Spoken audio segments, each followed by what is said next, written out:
Hello students, I am Tripti Rajput from mathematics department. हम लोग agriculture का बी सेकेंड सेम का नेक्स्ट टॉपिक पढ़ रहे हैं, variation of parameter. Variation of parameter का यूज क्यों करते हैं हम लोग? आप लोग प्रीवियस वीडियो में देखे होंगे कि हम लोगों ने लीनियर डिफरेंशियल इक्वेशन सॉल्व किया था, ठीक है। तो लीनियर डिफरेंशियल इक्वेशन को सॉल्व करने के लिए हमने कॉम्प्लीमेंट्री फंक्शन और पीआई पर्टिकुलर इंटीग्रल की मदद ली थी, हेल्प ली थी। उसका सॉल्यूशन कुछ इस तरीके से था, complete solution y is equal to Y C plus Y, ठीक। तो यहाँ जो method of variation of parameter है वो क्या कर रहा है, वो पीआई फाइंड करने का एक तरीका है, एक मेथड है, ठीक है।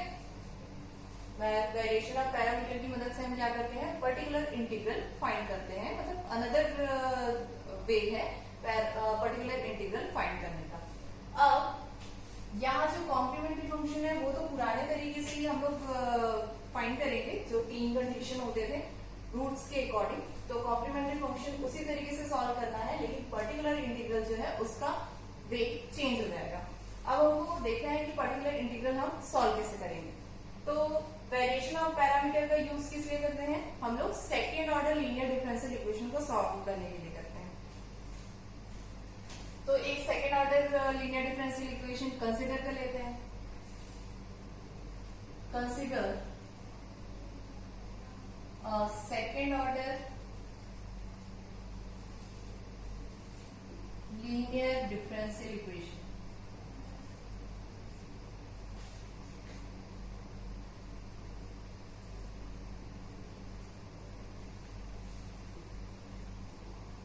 is second order linear differential equation कहां से स्टार्ट होगा? सेकेंड डेरिवेटिव से स्टार्ट होगा सेकेंड ऑर्डर।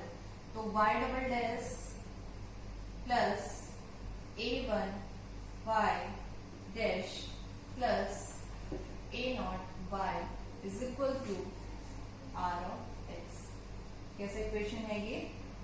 होमोजीनियस इक्वेशन है, क्योंकि सेकेंड साइड पे क्या दिया है, r ऑफ x। यहाँ r of x is equal to is not equal to 0, ठीक।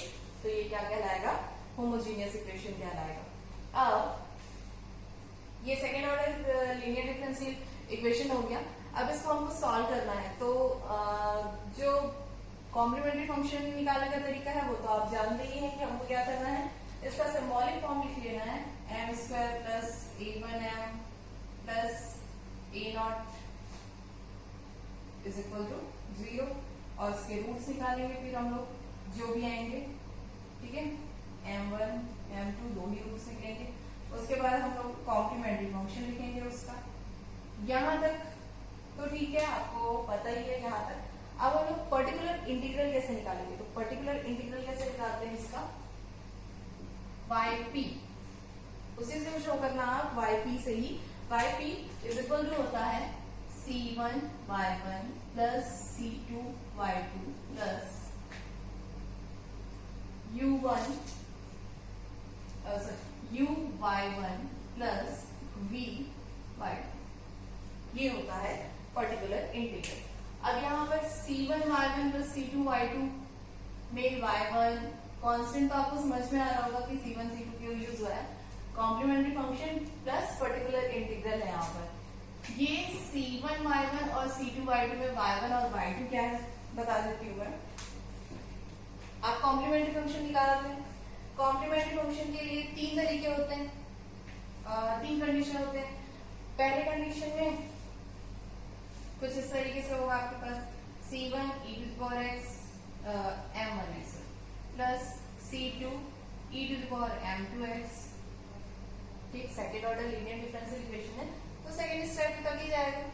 फिर सेकेंड कंडीशन देखते हैं जो इक्वल रूट्स के लिए रहता है, तो उसके लिए क्या हो जाएगा, c1 plus c2x e to the power x। और थर्ड कंडीशन क्या रहता है, इमेजिनरी रूट्स के लिए, जो कि क्या रहता है, e to the power alpha x c1 cos beta x plus c2 sin beta x, ठीक। अब ये जो कॉम्प्लीमेंट्री फंक्शन का हिस्सा है यहाँ पर, ठीक, ये CF है इस कॉम्प्लीमेंट्री फंक्शन को आप इस कॉम्प्लीमेंट्री फंक्शन से कंपेयर करो। यहाँ y1 c1 के बाद y1 लिखा है, तो c1 के बाद जो वैल्यू लिखी है वो y1 की वैल्यू है, ठीक। और c2 के बाद जो वैल्यू है वो y2 की वैल्यू है। ये हो गया y1 और ये हो गया y2, ठीक। वैसे ही यहाँ पर y1 y2 क्या होगा, आप e⁻m1x का अंदर मल्टीप्लीकेशन कर दीजिए, फिर c1 के साइड पे जो फंक्शन रहेगा वो y1 और c2 के साइड पे जो फंक्शन रहेगा वो y2। उसी तरीके से यहाँ भी वही वैसे ही कुछ होगा, ठीक। मतलब c1 और c2 के साथ में जो भी फंक्शन होगा वो किसकी वैल्यू होगी, y1 और y2 की। तो y1 और y2 तो आपको पता चल गया। अब हम लोग जानते हैं u और v क्या है, ठीक। तो u और v क्या है, ये है integration minus y2 upon y1 y2 D, sorry यहाँ एक और r ऑफ x फिर dx। अब यहाँ w ऑफ y1 y2 क्या है, ये सोच रहे होंगे आप लोग। तो w का मतलब है वहां पे w ऑफ y1 y2 है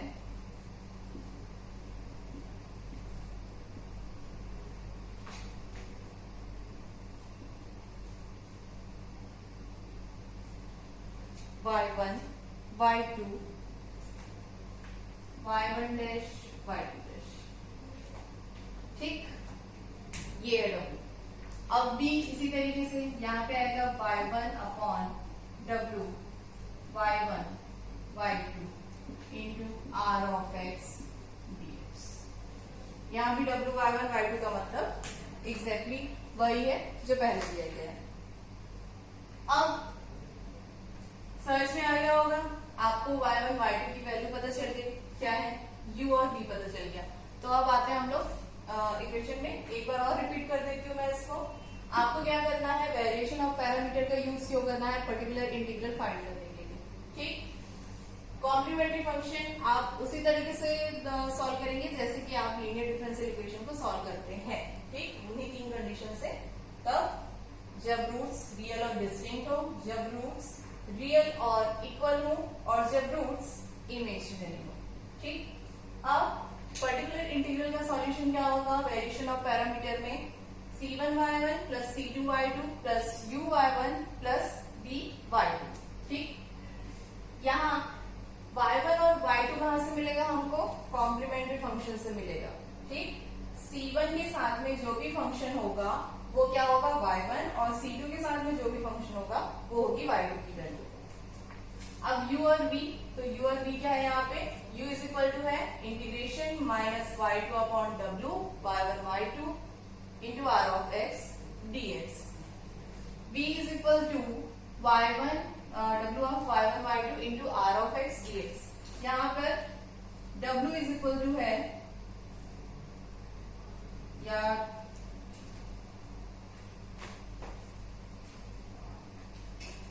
w ऑफ y1 y2 है,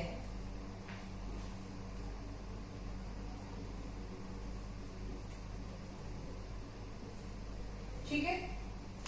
ये है w ऑफ y1 y2 की वैल्यू, क्या है, determinant of y1 y2 y1 dash y2 dash, ठीक। अब हम लोग क्वेश्चन देखते हैं इससे रिलेटेड। ये सारी चीजें आपको पता चल गई, ये मैं नहीं मिटा रही हूं।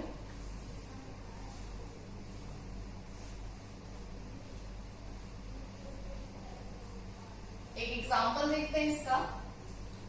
एग्जाम्पल लिखेंगे, by using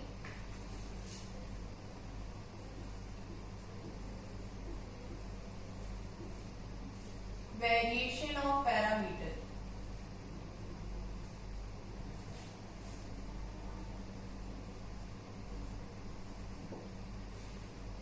by using variation of parameter solve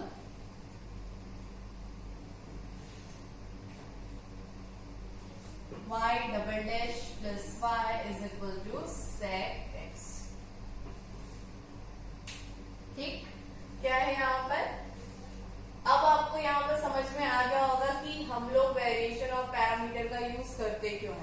आप लोग इससे पहले जो पर्टिकुलर इंटीग्रल फाइंड करने का तरीका देखते थे, तो पर्टिकुलर इंटीग्रल में कंडीशंस क्या थे?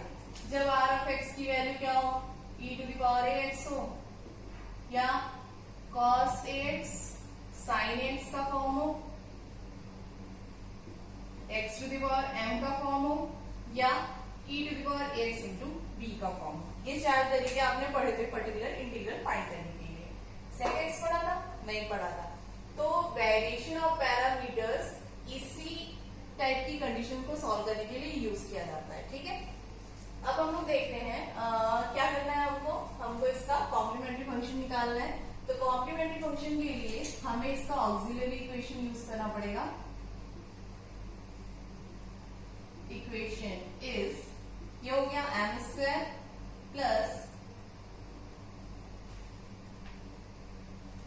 Y square plus M square plus 1 हो जाएगा इज इक्वल टू 0। ठीक, अब इसको सॉल्व करेंगे हम, तो क्या होगा, ये एम स्क्वायर 1 को हमने ट्रांसफर कर दिया, ये हो गया -1। -1 किसकी वैल्यू होती है? आई स्क्वायर की। ठीक, तो ये क्या होगा, plus minus under root I. ठीक, अब sorry I square under root I square, तो ये होगा प्लस माइनस आई। ठीक, तो हमारे yc की वैल्यू क्या हो जाएगी? अब ये जो वैल्यू है ये आयोटा यूज हो रहा है, मतलब क्या, ये अल्फा प्लस आई बीटा के फॉर्म। ठीक, इसका मतलब है जो रूट्स है वो इमेजिनरी रूट्स हैं, और इमेजिनरी रूट्स के लिए जो कॉम्प्लीमेंट्री फंक्शन है वो क्या होगा, e to the power alpha X c1 cos beta X plus c2 sin beta X. आप इसको कंपेयर करो अल्फा प्लस आई बीटा के से।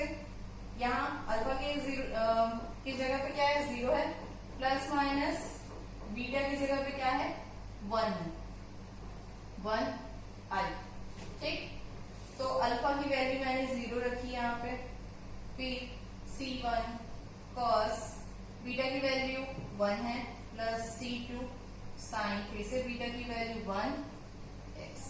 ठीक, तो ये जो वैल्यू है वो क्या हो जाएगी, 1। किसी भी वेरिएबल के पावर में यदि 1 है तो उसकी वैल्यू क्या होती है, 1 होती है। सॉरी, 0 है तो उसकी वैल्यू 1 होती है। ठीक, अब हम लोग आएंगे पर्टिकुलर इंटीग्रल में। पर्टिकुलर इंटीग्रल क्या है, c1y1 plus c2y2 plus 4y1 plus uy1 plus vy2।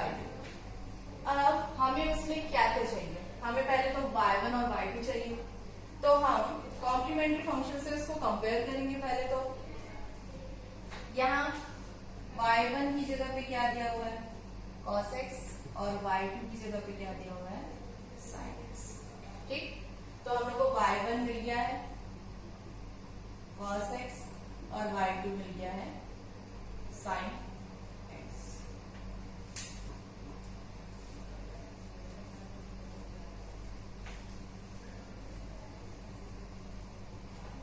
अब u और v के लिए हमको क्या चाहिए, हमको w ऑफ y1 y2 चाहिए, तो हम w ऑफ y1 y2 निकाल लेते हैं।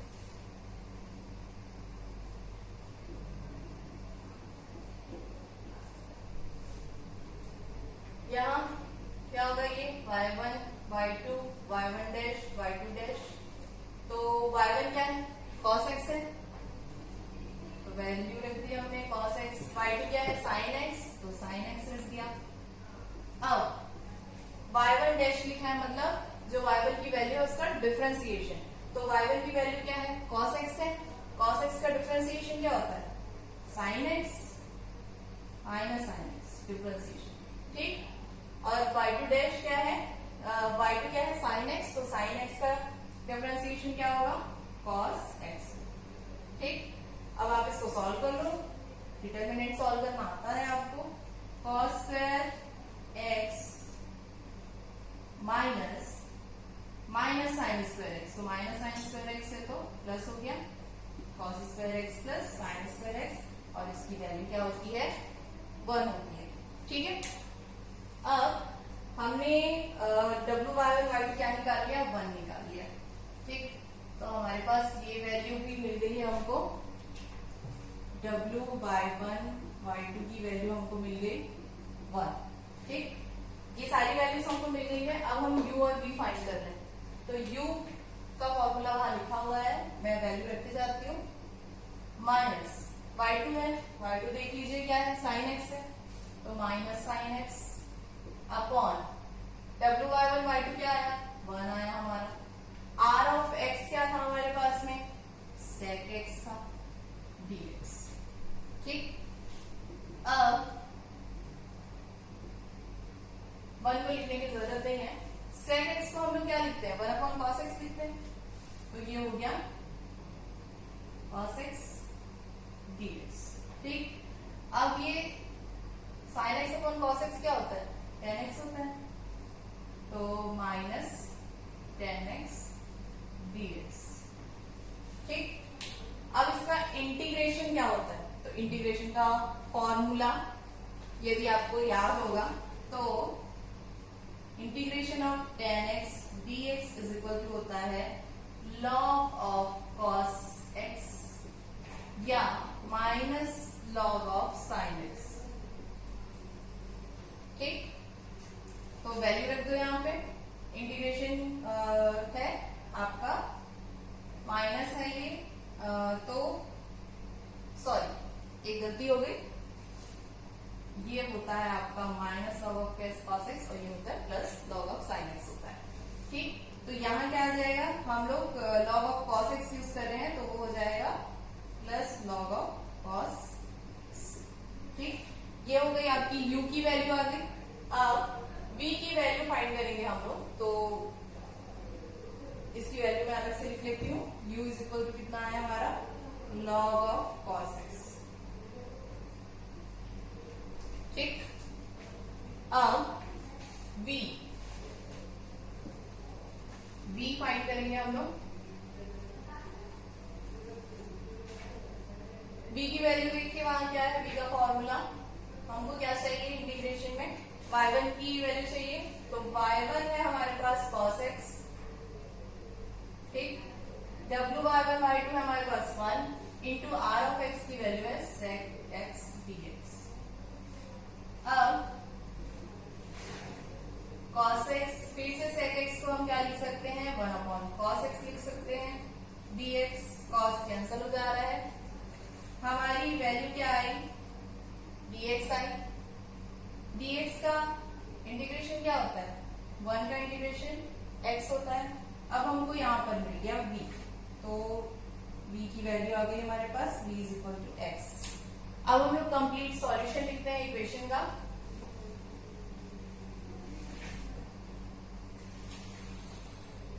ये कंप्लीट इक्वेशन था, सॉरी, ठीक है। तो y is equal to c1 y1 plus c2 y2 plus u y1 plus v y2 is equal c1 y1 की वैल्यू है cos x plus c2 y2 की वैल्यू है sin x प्लस u की value है log of cos x। y1 फिर से cos x plus v की value है आपके पास में x और y2 की वैल्यू है आपके पास sin x। ठीक, यहाँ पर हमारा सॉल्यूशन खत्म होता है। तो आपको वेरिएशन ऑफ पैरामीटर के लिए yp क्या चाहिए, आपको yp इज इक्वल टू चाहिए y1 प्लस v/2। ये है आपका yp और कंप्लीट सॉल्यूशन होगा उसका c1 y1 plus c2 y2 plus u y1 plus v y2। ठीक, थैंक यू।